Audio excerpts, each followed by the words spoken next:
Olá pessoal, agora nós vamos falar sobre um ponto importante, sobre a parede abdominal, especificamente a parede anterolateral do abdômen, a sua constituição, quais são os músculos que compõem, né, a constituição facial aponeurótica, a formação da bainha do reto, enfim, alguns pontos de aplicação clínica com relação à parede anterolateral que tem a maior complexidade, né? Mas antes disso, no nosso canal no YouTube, Anatomia Unicamp, curtam o nosso vídeo, se inscrevam no canal e acessem e toquem no sininho, que é o sinal de alerta aí para os nossos vídeos, tá certo? Então, falando da parede anterolateral do abdômen, como nós já vimos, né, a parede anterolateral do abdômen é formada por dois músculos aqui paramedianos, o músculo reto do abdômen, né? Esse esquema aqui que eu desenhei e representei aqui para vocês é um corte transversal na parede do abdômen. Então, os músculos lateralmente, nós vamos encontrar o músculo oblíquo externo, oblíquo interno e o músculo transverso, né? Vamos representar aqui para vocês o músculo oblíquo externo, músculo oblíquo interno e o músculo transverso, tá certo?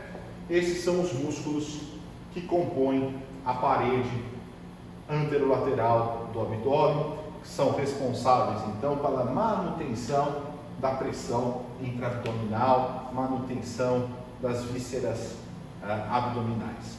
Então, o que é mais importante nesse aspecto aqui, nesta representação aqui, nós vamos ter, onde eu estou passando aqui o bastão, que é a cavidade abdominal. Então, pele e tela subcutânea e aqui a cavidade abdominal.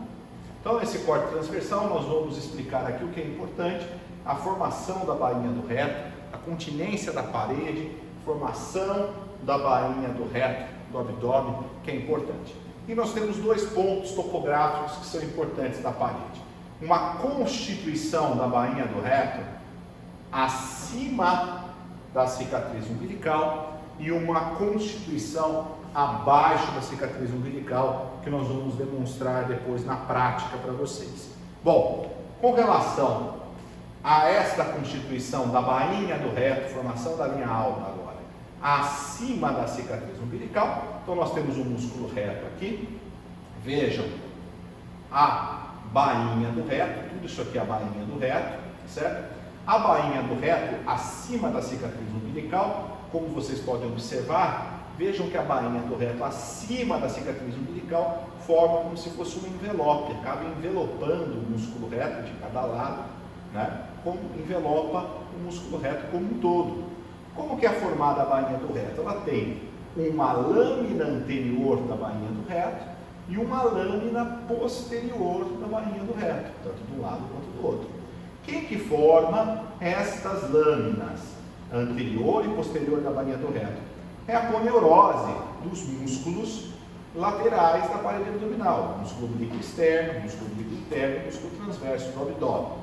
Lembrando, né, que os músculos podem se fixar por tendões, que é o formato cilíndrico, né, disposição cilíndrica das fibras, como um aspecto de disposição laminar, que são as aponeuroses. Então nós temos o músculo oblíquo externo do abdômen, ele tem a sua aponeurose tem uma lâmina anterior e outra posterior, que se fundem e vão aqui anteriormente formar a lâmina anterior da bainha do reto. O músculo oblíquo interno, a sua aponeurose, tem uma lâmina anterior e tem uma lâmina posterior.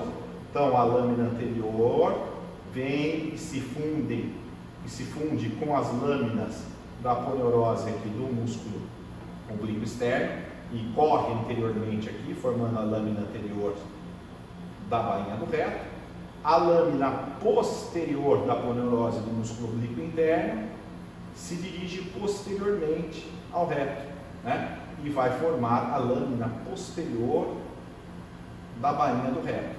E o músculo transverso do abdômen também tem uma lâmina anterior e uma lâmina posterior da sua aponeurose, que se fundem e se dirigem posteriormente ao reto, formando a lâmina posterior da bainha do reto. Então, a bainha do reto acima da cicatriz umbilical é formada por uma lâmina anterior e outra posterior que envolve o músculo como um todo, tá certo? Como se fosse um envelope. Então, cada músculo desse, oblíquo externo, oblíquo interno e transverso do abdômen, tem as suas aponeuroses. Suas aponeuroses têm lâminas anterior e posterior, né? Então, novamente, a lâmina anterior da aponeurose do músculo oblíquo externo, junto com sua lâmina posterior, se fundem e se dirigem anteriormente ao reto.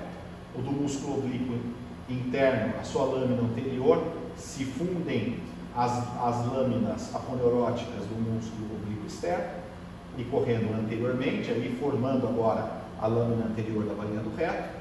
A sua lâmina posterior da aponeurose do oblíquo interno vai correr posteriormente e entra na composição da lâmina posterior da bainha do reto e o músculo transverso do abdômen, as suas lâminas aponeuróticas anterior e posterior se fundem e agora irão compor, juntamente com a lâmina posterior da aponeurose do oblíquo interno, a lâmina posterior da bainha do reto.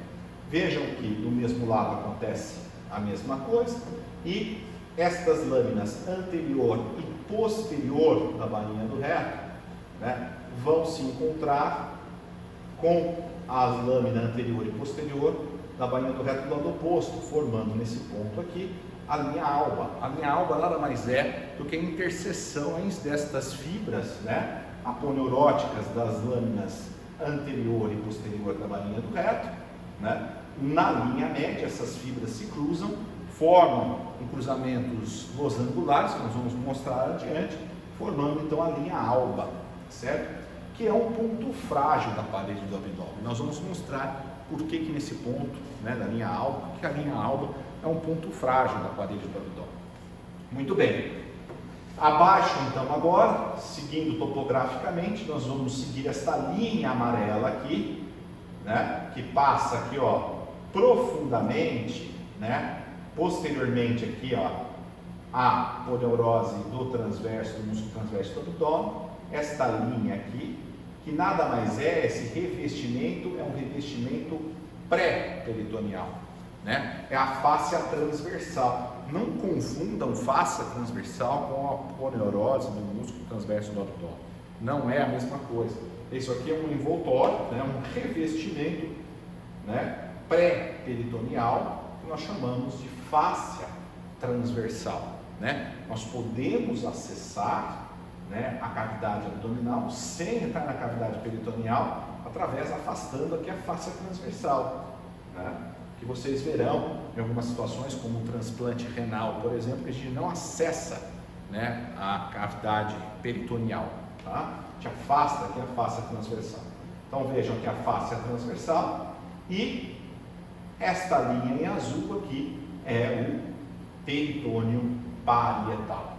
Então vejam uma sequência topográfica aqui, a partir do ponto médio do reto. Então nós temos pele e tela subcutânea, lâmina anterior da bainha do reto, o músculo reto do abdômen, lâmina posterior da bainha do reto, fáscia transversal, peritônio parietal e a cavidade peritoneal, né? Que é a cavidade peritoneal. Estão vendo?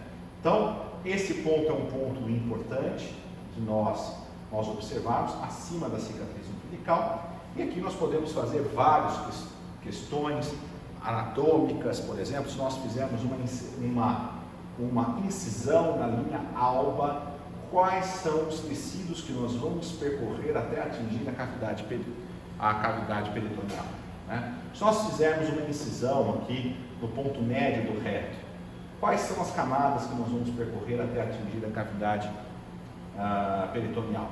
Se nós fizermos uma incisão aqui lateralmente, a partir daqui, próximo ao músculo oblíquo externo, quais são as camadas que nós vamos percorrer até atingir a cavidade peritoneal? Então, esse é um ponto importante que nós temos que discutir agora. Então, se nós fizermos uma incisão aqui na linha alta, quais são as estruturas que nós vamos percorrer? Então, pele e tela subcutânea, tá certo? Representado aqui, pele e tela subcutânea, a própria linha alta será incisionada, fáscia transversal e peritônio parietal. Essas são as camadas. Vejam que aqui é um ponto bastante frágil, da parede do abdômen. Depois nós vamos mostrar na composição. Vejam que, uma vez incisionado, se isso não for fechado corretamente, o conteúdo abdominal pode herniar-se. Veja que nós não temos nenhum reforço aqui na linha alba, né, disso. Nós já temos abaixo da linha alba face transversal e peritônio parietal, certo? Se nós fizermos uma incisão aqui, ó, a partir do ponto médio, né, do músculo reto do abdômen, então nós vamos incisionar a pele, lâmina anterior da bainha do reto, o músculo reto do abdômen, lâmina posterior da bainha do reto, fáscia transversal, peritônio parietal, cavidade peritoneal. Se nós fizermos uma incisão aqui, né, na pele aqui, próximo aqui ao músculo oblíquo externo do abdômen, então, pele e tela subcutânea, aí nós vamos incisionar a aponeurose, o músculo oblíquo externo com a sua aponeurose, músculo oblíquo interno, músculo transverso do abdômen, todos eles com suas aponeuroses, fáscia transversal, peritônio parietal, cavidade peritoneal, certo? Então vejam o que eu quero dizer com isso, que há um reforço aqui da bainha do reto. Então a bainha do reto, acima da cicatriz umbilical, é constituída por duas lâminas, então tem um reforço bastante importante nessa parte da parede abdominal. Se nós observarmos agora, abaixo da cicatriz umbilical, novamente o mesmo esquema, no corte transversal, então, pele e tela subcutânea, e a cavidade peritoneal, os músculos retos, novamente aqui o músculo oblíquo externo, do abdômen, músculo oblíquo interno e o músculo transverso, tá certo? Então, novamente, agora abaixo da cicatriz umbilical, nós temos um ponto que nós vamos mostrar lá na prática, que é fundamental. Abaixo da cicatriz umbilical, nós vamos ter uma linha chamada de linha arqueada, guardem esse nome. A linha arqueada vai ser um ponto de referência anatômico importante para isso. E nós vamos comentar agora por que a linha arqueada é um ponto de referência anatômico. Então, novamente, aqui a bainha do reto, e nós já vemos uma diferença aqui em relação ao esquema anterior. Então, veja o músculo reto, os músculos laterais, oblíquo externo, oblíquo interno e transverso, com as suas aponeuroses. Então, vamos lá. A aponeurose do músculo oblíquo externo, com suas lâminas aponeuróticas anterior e posterior, se fundem e correm anteriormente ao reto.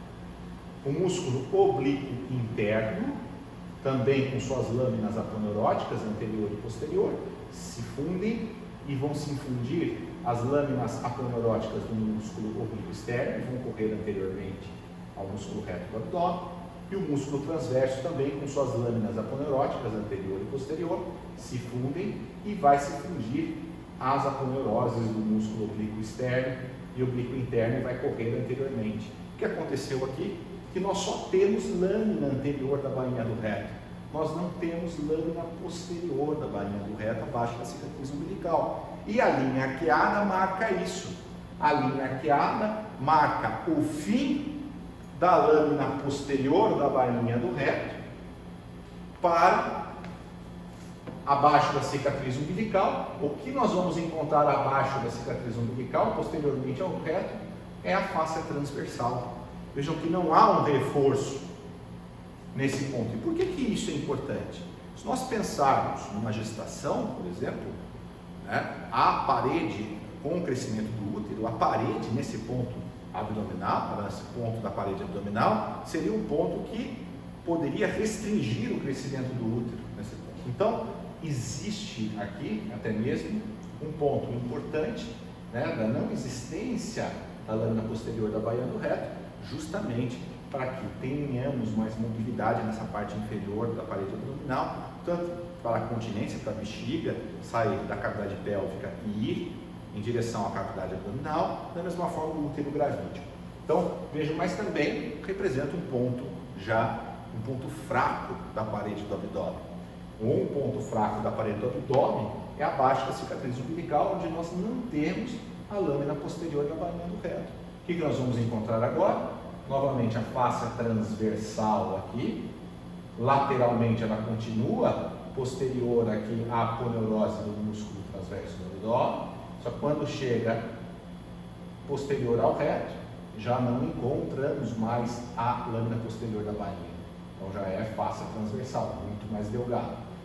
E abaixo da face transversal, engastado, né, na face transversal, o peritônio parietal. Então a linha arqueada marca o fim, a transição aqui, o fim da lâmina posterior da bainha do reto e agora somente o revestimento da face transversal posteriormente ao reto, representando o ponto fraco da parede do abdômen, tá certo? Então, novamente, se nós demonstrarmos, nós fizemos uma incisão agora, abaixo da cicatriz umbilical, né? Fizemos uma incisão aqui, na linha alba. Tem alguma diferença em relação ao esquema anterior? Nenhum.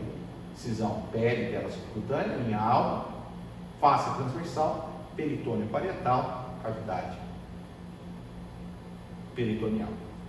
Uma incisão no ponto médio do reto, pele, tela subcutânea, bainha do reto. Aqui não precisa nem falar sobre lâmina anterior, né? Porque já é a própria bainha do reto aqui, bainha do reto, músculo reto, face transversal, peritônio parietal, cavidade peritoneal.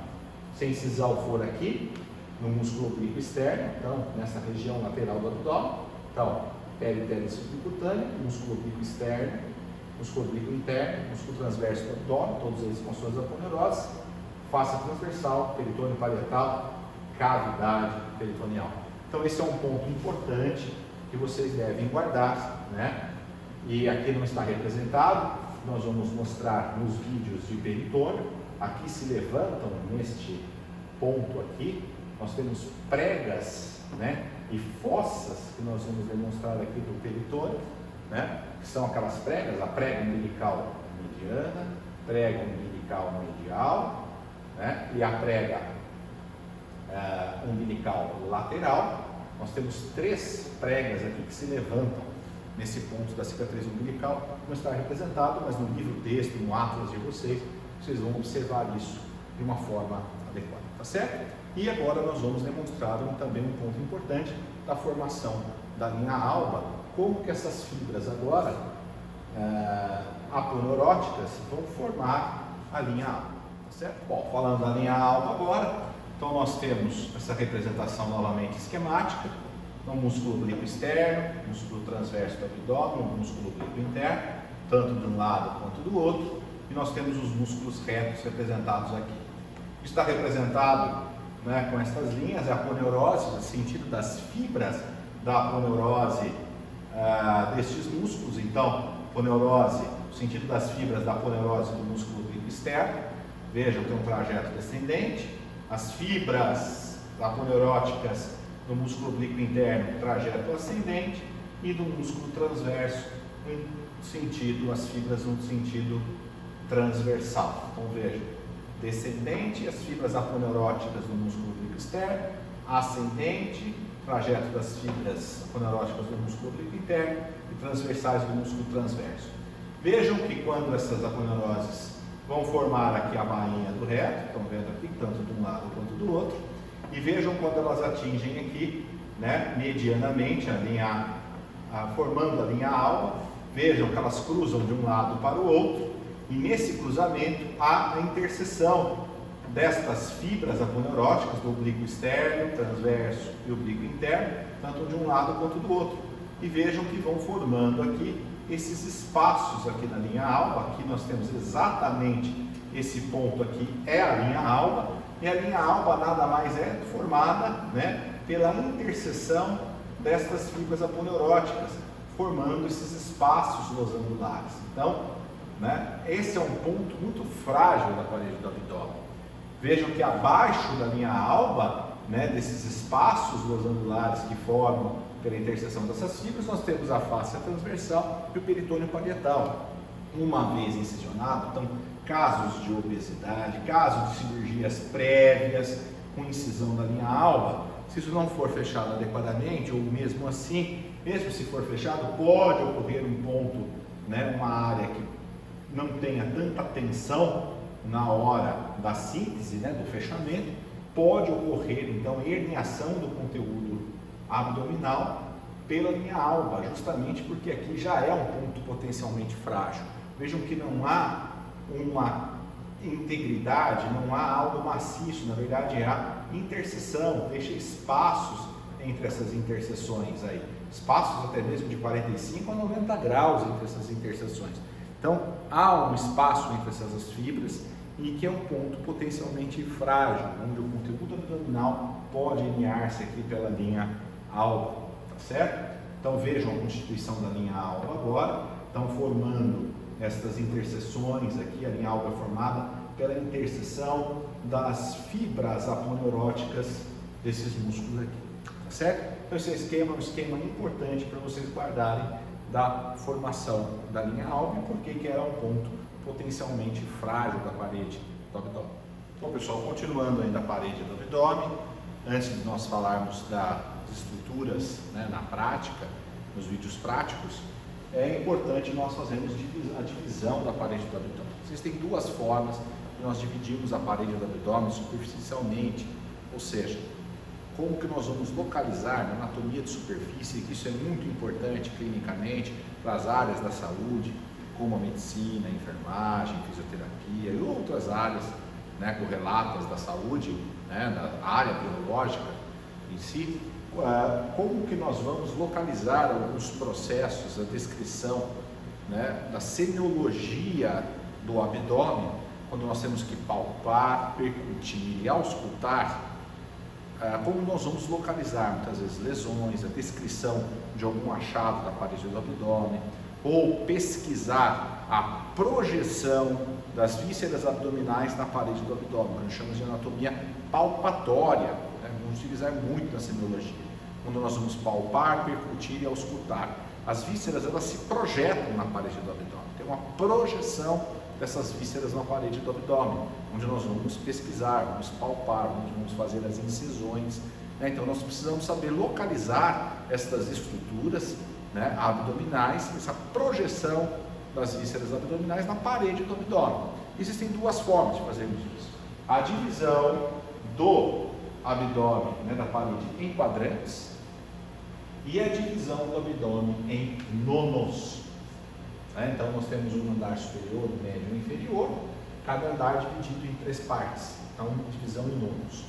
E aí é importante nós escolhermos, né, qual é a forma que nós vamos utilizar para descrever, né, as divisões do abdômen, a projeção. Quando nós vamos dividir a parede abdominal em quadrantes, nós vamos projetar agora as vísceras, as estruturas abdominais na parede, nós vamos dividir em quadrantes. Como que nós fazemos? O plano mediano, né, essa linha mediana aqui, que representa o plano mediano, que passa pela cicatriz umbilical, né?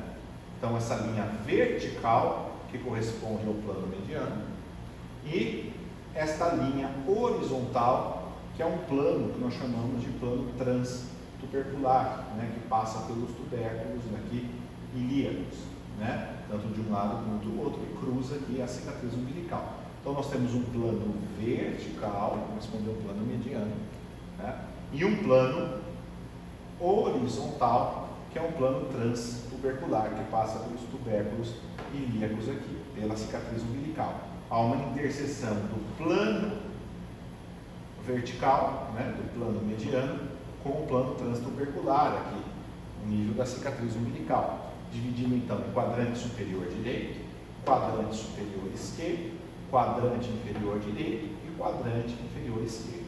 E a partir desses quadrantes, as estruturas abdominais vão se projetar. Por exemplo, tarefinha de casa para todos vocês: vão pegar o atlas, vão dividir o corpo e vão olhar quais estruturas se projetam nesses quadrantes. Então, um exemplo aqui para vocês: no quadrante superior direito, quais as estruturas que nós vamos palpar, percutir aqui no quadrante superior direito, por exemplo? Então, o lobo direito do fígado, a vesícula biliar, o colo ascendente, a metade direita do colo transverso, as alças jejunais e reais estão projetadas nesse ponto aqui. São alguns exemplos, né, que nós temos. No quadrante inferior direito, que estruturas nós vamos encontrar? O septo, o apêndice vermiforme, existe a projeção, no caso das mulheres do ovário direito projetando no quadrante inferior direito. Nós temos também projeção tanto no quadrante superior direito como inferior direito, projeção aqui que vai correr aqui do ureter. Claro que na parede posterior é melhor a pesquisa, né, do ureter, né, pela palpação.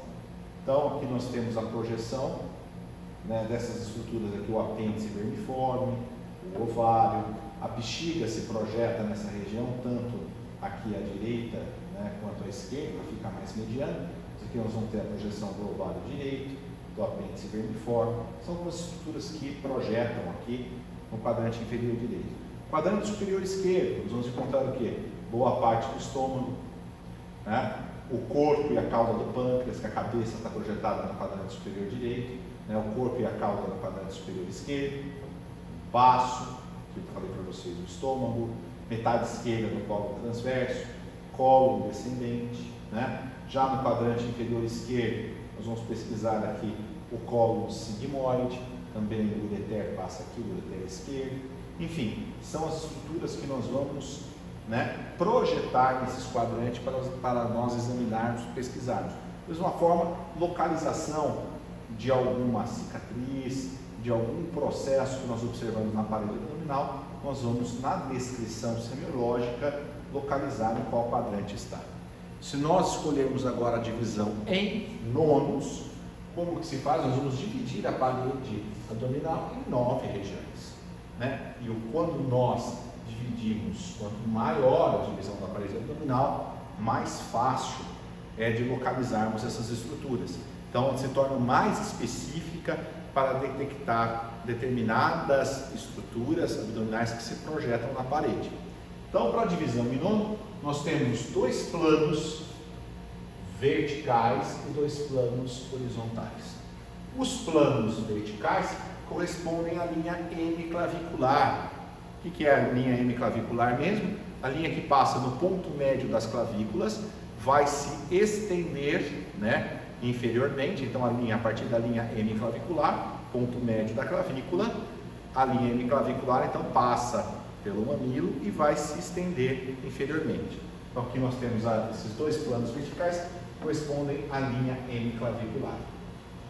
Nós temos 2 planos horizontais. Um plano horizontal superior, que corresponde ao plano subcostal, que vai tangenciar aqui, né, o gradil costal, né, a parte mais aguda do gradil costal, né, que nós temos aqui. Então é o plano subcostal, que tangencia essa parte mais inferior do gradil costal, né? E o plano horizontal inferior corresponde ao plano transtubercular. Então, a interseção entre os planos verticais e horizontais dividem a parede abdominal em nonos. Então, nós vamos encontrar aqui um andar superior, onde nós vamos encontrar o hipocôndrio direito, região epigástrica e hipocôndrio esquerdo. No hipocôndrio direito, nós vamos encontrar a projeção aqui da vesícula biliar do ducto colédoco. Quando nós palpamos essa região do hipocôndrio direito, né, pedimos para o indivíduo inspirar. Quando nós palpamos essa região, o indivíduo cessa imediatamente a inspiração, né? Aqui é um ponto doloroso do abdômen, é um ponto cístico, que nós estamos pesquisando aqui a vesícula biliar, na região do hipocôndrio direito, tá? Projeção aqui da vesícula biliar. Região epigástrica. Na região epigástrica é a região do estômago, né? Região também do pâncreas, posteriormente ao estômago. Então, região epigástrica. Se nós palparmos aqui, ó, processo xifoide, nós estamos na região epigástrica. Então, muitas vezes os pontos dolorosos que nós encontramos aqui, ao palpar essa região, corresponde a processos de gastrite, úlcera gástrica, né? Então, aqui nós estamos pesquisando aqui, né, a região do estômago. Hipocôndrio esquerdo, região do baço, né, a projeção do baço. Nós vamos encontrar aqui o flanco direito, o andar médio agora, flanco direito ou lateral, né? Flanco ou lateral direito, flanco lateral esquerdo, e entre os flancos a região mesogástrica. No flanco direito, colo ascendente, por exemplo, flanco esquerdo, colo descendente, região mesogástrica, as alças jejunais, ileais.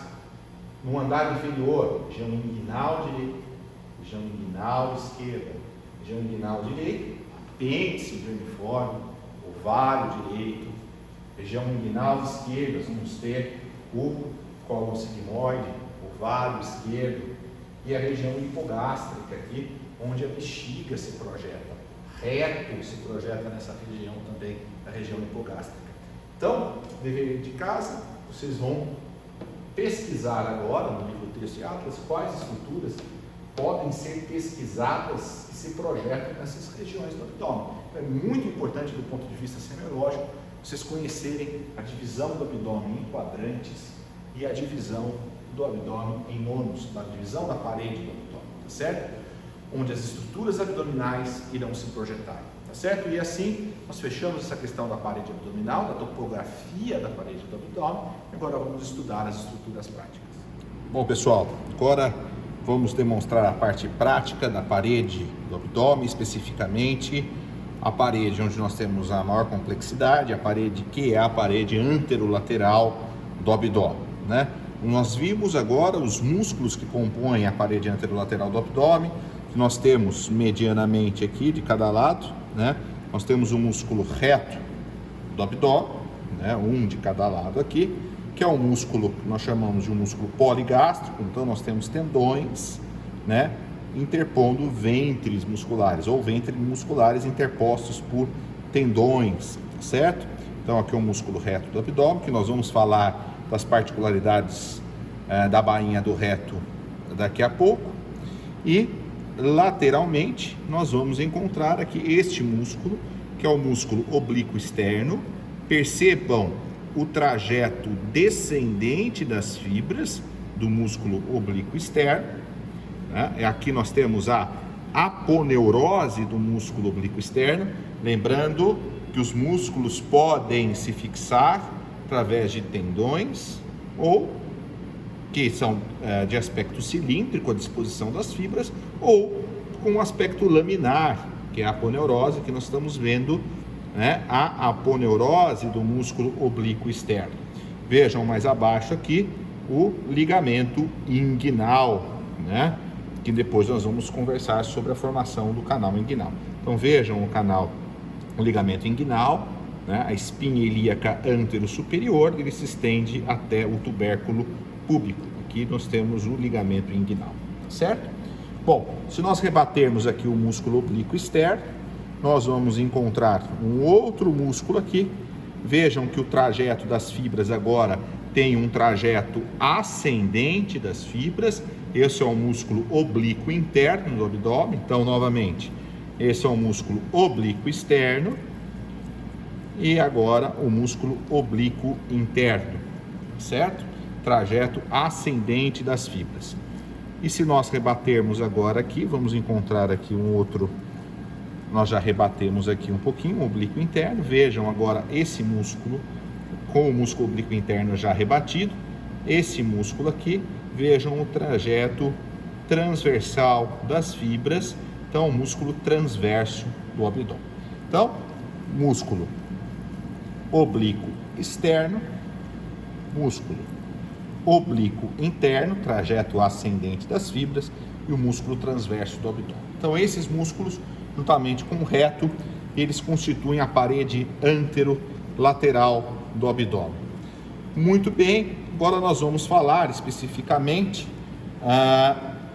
da constituição da bainha do reto. Nós temos aqui a cicatriz umbilical, onde eu estou mostrando aqui a pinça, e a bainha do reto, ela tem uma constituição acima até a cicatriz umbilical, e abaixo da cicatriz umbilical nós temos uma outra composição da bainha do reto. Aqui nós temos aqui, já foi muito dissecado nesse cadáver, nós temos aqui a bainha anterior do reto, ou seja, a bainha do reto, ele é formado por uma lâmina anterior, acima da cicatriz umbilical.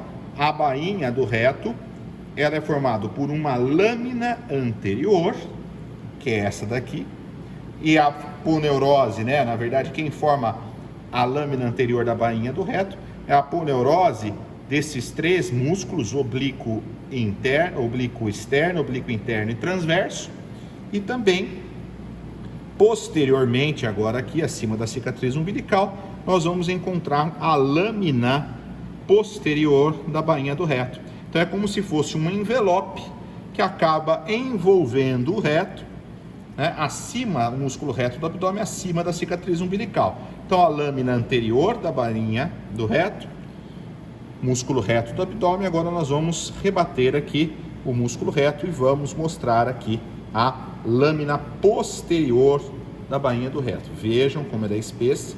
Se nós observarmos agora abaixo da cicatriz umbilical, nós vamos observar aqui uma linha, que nós chamamos de linha arqueada, e vejam que aqui, que é muito mais espesso agora, ficou bastante delgado.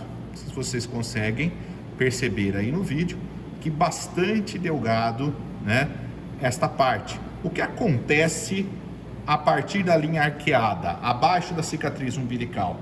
Abaixo da cicatriz umbilical, nós não temos a lâmina posterior da bainha do reto. A aponeurose dos três músculos, oblíquo externo, oblíquo interno e transverso do abdômen, as aponeuroses desses músculos vão formar somente a lâmina anterior da bainha do reto, acima da cicatriz umbilical. Abaixo da cicatriz umbilical, né, a partir aqui da linha arqueada, a linha arqueada, ela vai mostrar o limite entre lâmina posterior da bainha do reto, né, que está acima aqui, e abaixo que nós vamos encontrar somente a chamada fáscia transversal, que é esse revestimento pré-peritoneal, pré-lâmina parietal do peritônio, que aqui é a fáscia transversal que nós estamos observando. E é muito importante dizer que este ponto aqui é um ponto frágil na parede do abdômen, abaixo da linha arqueada. Então, algumas hérnias podem formar-se nesta região aqui abaixo da cicatriz umbilical, a partir da linha, né, abaixo aqui da linha arqueada, que delimita então a existência da lâmina posterior da bainha do reto, e abaixo, onde nós só vamos encontrar a fáscia transversal. Nós não temos uma bainha, né, uma lâmina posterior. Somente a aponeurose desses músculos vão formar o revestimento anterior, aqui essa bainha anterior do reto do abdômen. Então, isso é um ponto importante nós demonstrarmos aqui, né? Então vejam aqui a fáscia transversal e vejam que mais, onde eu vou passar a pinça agora aqui, eu já estou diretamente na cavidade abdominal, tá certo? E aí, fáscia transversal, peritônio parietal e a cavidade abdominal. Tá certo? Então, esse é um ponto importante que vocês devem guardar. Nós temos algumas situações, como por exemplo, gestação ou obesidade, pode levar a um afastamento do reto, né? Numa situação como esta aqui, que eu vou artificialmente demonstrar para vocês, um afastamento aqui do reto, que é chamada diástase do reto do abdômen. Isso leva a uma fragilidade da parede abdominal, tá certo? O que nós estamos observando aqui no centro, aqui a linha alba, né? A linha alba é formada pelas interseções das aponeuroses desses músculos, né? Do oblíquo externo, oblíquo interno e transverso do abdômen, né? Quando eles formam a bainha do reto aqui, e estas aponeuroses então acabam formando, né, o entrelaçamento, né, das fibras dessas aponeuroses, formam a linha alba, que também, esse entrelaçamento forma um aspecto losangular, que também é um ponto frágil na parede do abdômen, certo? Então, esses são os pontos importantes que vocês devem saber sobre a parede anterior do abdômen.